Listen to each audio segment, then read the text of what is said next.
You can do this now, and it can make the narcissist leave you and suffer forever. Topics that cause profound emotional impact on a narcissist. Within the content presented in my videos, a recurring theme revolves around the impracticality of seeking revenge on a narcissist. I consistently highlight the importance of refraining from retaliation, urging individuals to instead gather the pieces of their lives and move forward. I stress that harboring spiteful feelings is ineffective because it is impossible to match the harm inflicted by the narcissist.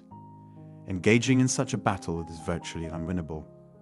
However, it's essential to clarify that these statements do not suggest that narcissists are impervious to pain. On the contrary, there are specific actions that can deeply hurt a narcissist, even if they conceal their reactions outwardly. These actions have the potential to wound them profoundly, leaving a lasting impact. In this discussion, I will outline some of these actions that can leave a narcissist emotionally affected for an extended period. Greetings, everyone. Welcome back to our channel. If you're a first-time visitor with a keen interest in understanding more about narcissistic abuse, I encourage you to subscribe immediately. Additionally, if you have any queries as you navigate this topic, feel free to pose them anonymously. Now, without further delay, let's delve into the subject matter at hand. To begin, one of the most impactful ways to emotionally hurt a narcissist is by ignoring them. It's universally acknowledged that being ignored can cause discontent in anyone. However, the effect of ignoring a narcissist, someone who thrives on attention, energy, and all forms of engagement, is akin to depriving them of essential sustenance. This is something narcissists strongly detest. Initially, you are perceived as an unwaveringly committed individual, someone unlikely to abandon them under any circumstances. This commitment is a primary reason for their initial attraction. Consequently, when you ignore them, it deals a severe blow to their self-esteem. Moreover, your indifference compels them to intensify efforts to regain your attention or seek an alternative source of dependency. In most cases, they employ a combination of strategies, though they prefer avoiding significant effort. They prefer you to remain passive and easily manipulated. What makes this action cause such profound hurt in them? While they may not openly admit it, the pain originates from a sense of shock and disbelief. They never foresaw reaching a point where you would completely sever contact or ignore them indefinitely. Furthermore, it deals a blow to their inflated self-esteem. By breaking free from their manipulative tactics, you've not only emerged victorious, but also regained control, liberating yourself from their toxic influence. This loss of your support induces significant distress in them. Despite their inherent nature to move on, cutting off all ties and communication etches a memory that they will carry with them for a considerable duration. Additionally, as previously mentioned, let's explore the concept known as the narc injury, a severe blow to a narcissist's self-esteem. This narcissistic injury, triggering profound emotional pain, occurs when you take actions such as holding the narcissist accountable for their actions, establishing boundaries or standards, or subjecting them to criticism. Regardless of whether the criticism is professional and constructive, or leads to embarrassment or humiliation, it deeply wounds them. Essentially, you're puncturing the fantastical bubble within which they reside. It's essential to recognize that there's the real world where we all exist, and then there's the narcissist's highly distorted version of reality, where they dwell. Thus, bursting this imaginary bubble forces them momentarily to confront their true selves, an experience they find hurtful because at their core, they harbor intense self-loathing.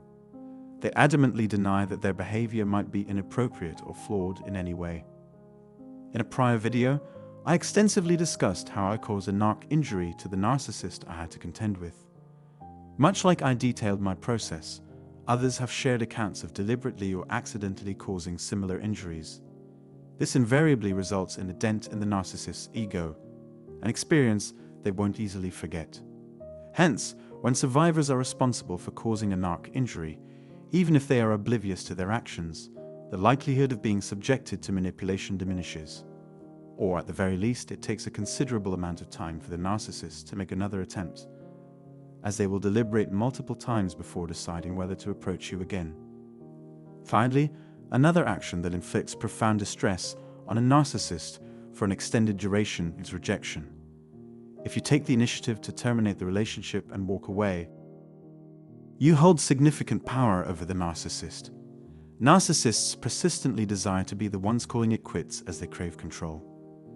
They ensure a new support system is in place, allowing them to orchestrate the end of the relationship on their terms. When they are the ones to leave, it simplifies their task of spinning a woeful tale, playing the victim, and garnering sympathy and support from others. This also facilitates a more effective smear campaign against you, with statements like, "I had no choice but to leave. They were untruthful, disloyal, and much more." Once again, it's easier for them to don the victim's cloak. However, when you decide to leave, you strip them of these manipulative tools. They might not have a new person ready to depend on entirely, and while they might enjoy some support, it's not someone they're keen on relying on for the long haul. They can still resort to lies and play the victim card, but it won't be as effective. Since you were the one who left and possibly cut off their living arrangement or financial resources, seizing control and walking away is a devastating blow for them.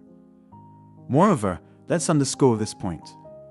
They never anticipate you taking this step.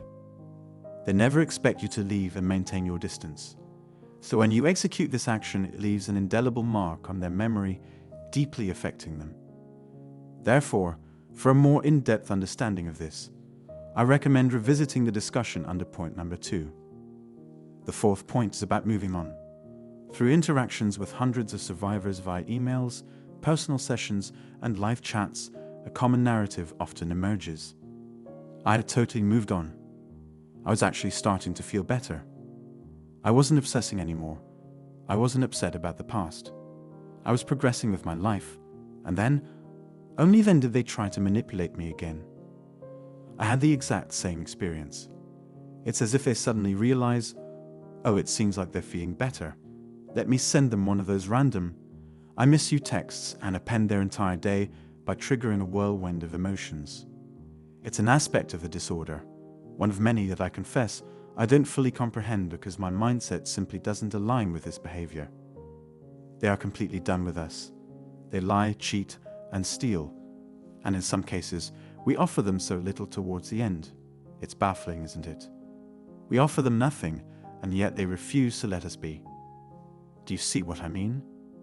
Narcissists don't leave until they decide to. When things end, you presume they won't return. They push me away. They're done with me. But as soon as we start to recover, they reappear.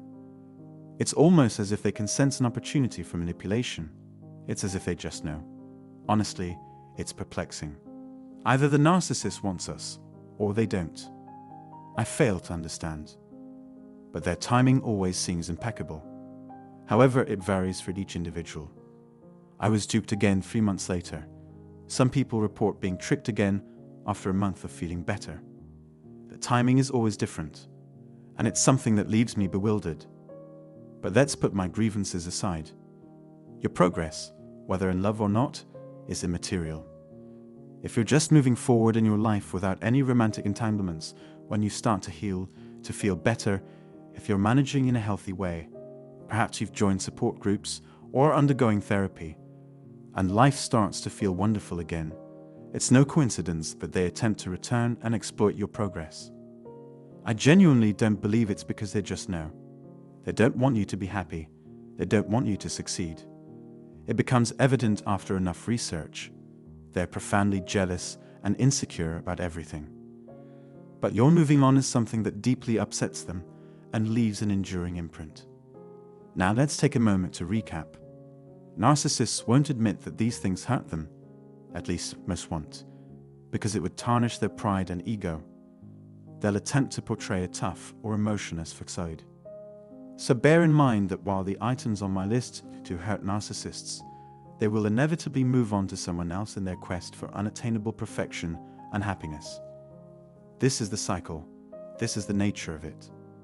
So I don't want anyone to harbor the illusion that any of these actions can transform a narcissist into a better person or make them chase you indefinitely. They won't. They're going to ruminate over these things.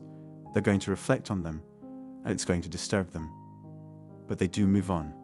they cease to chase. It's inevitable. This isn't a list of actions that you necessarily need to take against a narcissist. You just need to exit the relationship, heal, and center your attention on yourself. This isn't about being spiteful. It's simply demonstrating that there are things that cause them pain, things that will bother them for a long time.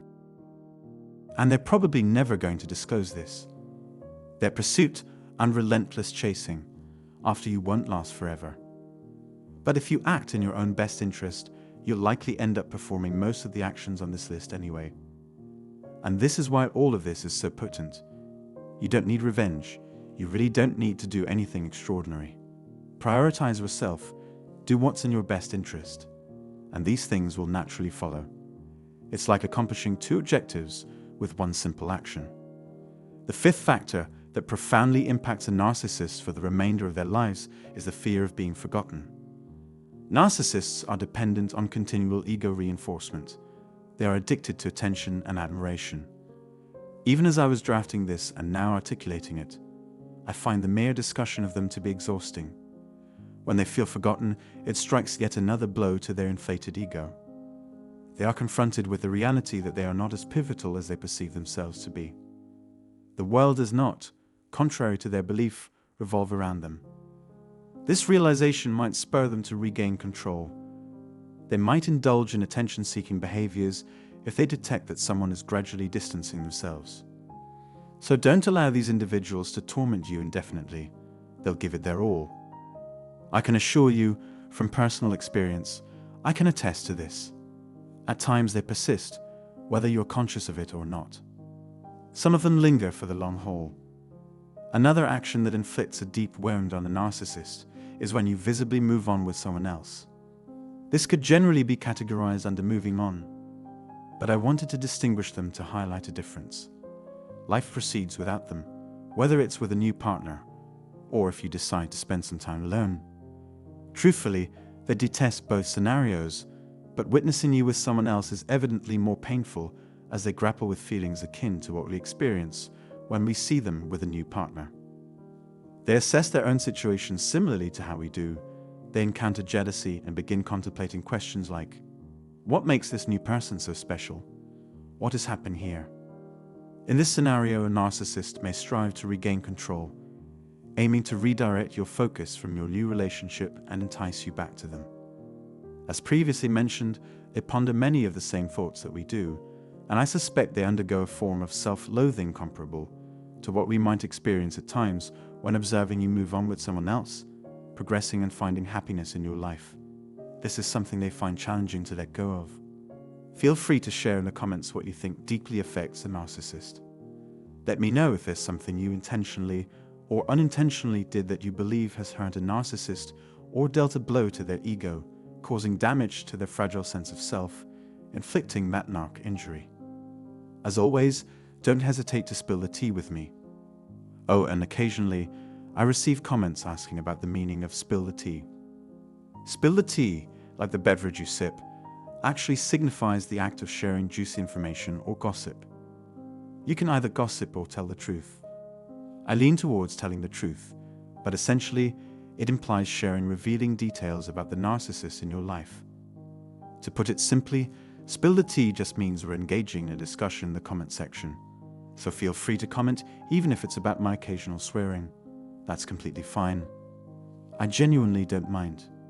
It's amusing, and I typically don't delete such comments because they amuse me. So feel free to express your thoughts freely. If you appreciate the video, please give it a thumbs up as it genuinely supports me. If you haven't already, do subscribe to the channel and share the video if you believe it could be beneficial to other survivors in spaces where my videos may not have reached. Wishing you a wonderful day, survivor, and as always, have a nice day, everyone.